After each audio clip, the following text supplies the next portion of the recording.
Hi guys, I am back and we're looking at M-Akiba and what happened after the first phase was closed.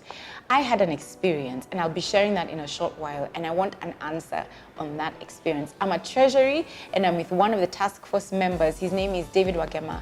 So please stay tuned, subscribe so that you listen and just hear how is this being dealt with and what has happened so far. This is Invest in Kenya. I am Rina Hicks and you're on MoneyWise.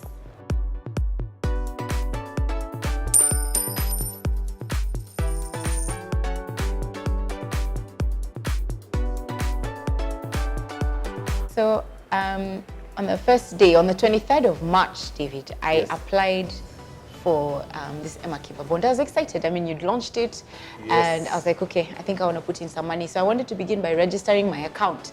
And so when I came on my mobile phone, *889#, click my yes button, and it wasn't going through. I tried several times and I thought, okay, let me try in an hour, let me try in 2 hours.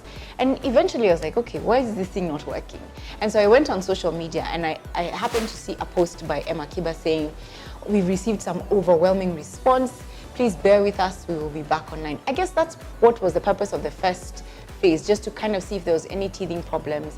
And what, just get some learnings from it so that as you launch the next phase, these are all sorted. So I just want to hear a bit about that. What was that about? All right. I mean, the system, was the system sorted? Where are we now? And what has been put in place? All right. Okay. Thank you so much. And we are really excited. Congratulations, M-Akiba investor.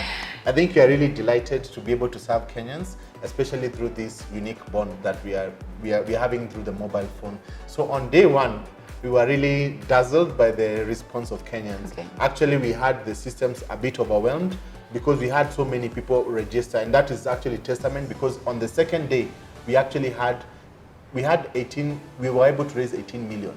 On which day? Day 2, because everybody, I think all the people who are not able to come in on the first day, they all came in on the second day. On the second day, and then so we had an overwhelming response. So what we did is that during that period, the systems, for those who are on Safaricom, we told them they were on maintenance and we were adding capacity. So we added capacity. Right now, the systems have actually been tested at Safaricom and they're able to withstand the load. So we are saying, Kenyans, please come on board, because we are really sure that this time round we are going to have a better experience. So we had those issues of sometimes also notifications where people were registering and they were not getting. Actually, I had that towards the end of the issue period, because that day we registered the least number of people. We actually had 43 applications.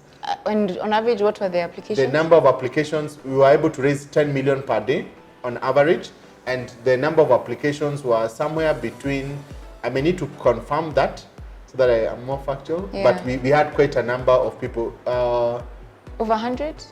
Not 100, because we were able to get 102 for the whole period, maybe 10,000 per day. Oh, 10,000 per day? Yes. And you only got 43 on this particular day? Yeah, on that particular day, we had the least number of subscriptions. Okay. Yeah, so what we've done also, we've done some stress testing on the platform to make sure it is able to withstand the load, because we are saying that even we want to raise a huge amount. So for us to be able to raise a huge amount and also give you a better opportunity, because here's the thing, if we invest more in M-Akiba, the more the return. So we want to accommodate everyone who is able to come in, and we were also able to learn that the average size, well, we had the highest at 1.2 million, the least was the 3,000, and we had so many people in between. The average size was 26,000. So with 26,000, people should definitely come in by the numbers, so that we are able to maximize our returns on M-Akiba. Okay. I'd like us to just look at the statistics a little bit, just to get an understanding. Majority of the applications, were they below 10,000 within? I know average is useful, but because the range is so huge, 3,000 and 1 million, we might not get a good indication of how much, really was the average, like a median kind of thing.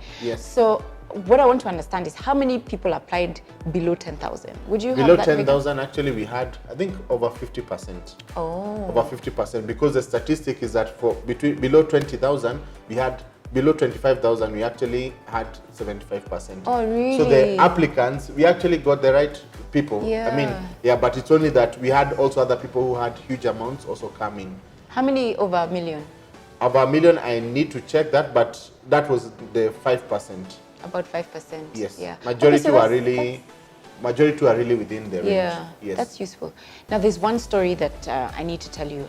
I was in a forum and I was speaking to young people, and this young man came up to me and he said, look, I get it and I understand M-Akiba. Imagine I do. But now, if I only have 3,000 and I put 10% and I earn 10% only from it with 3,000 shillings, it's not very useful for me. I would prefer a situation where I can keep adding money to this opportunity every so often as I can. And then that way, I'm able to build my portfolio with time. What would you say to him?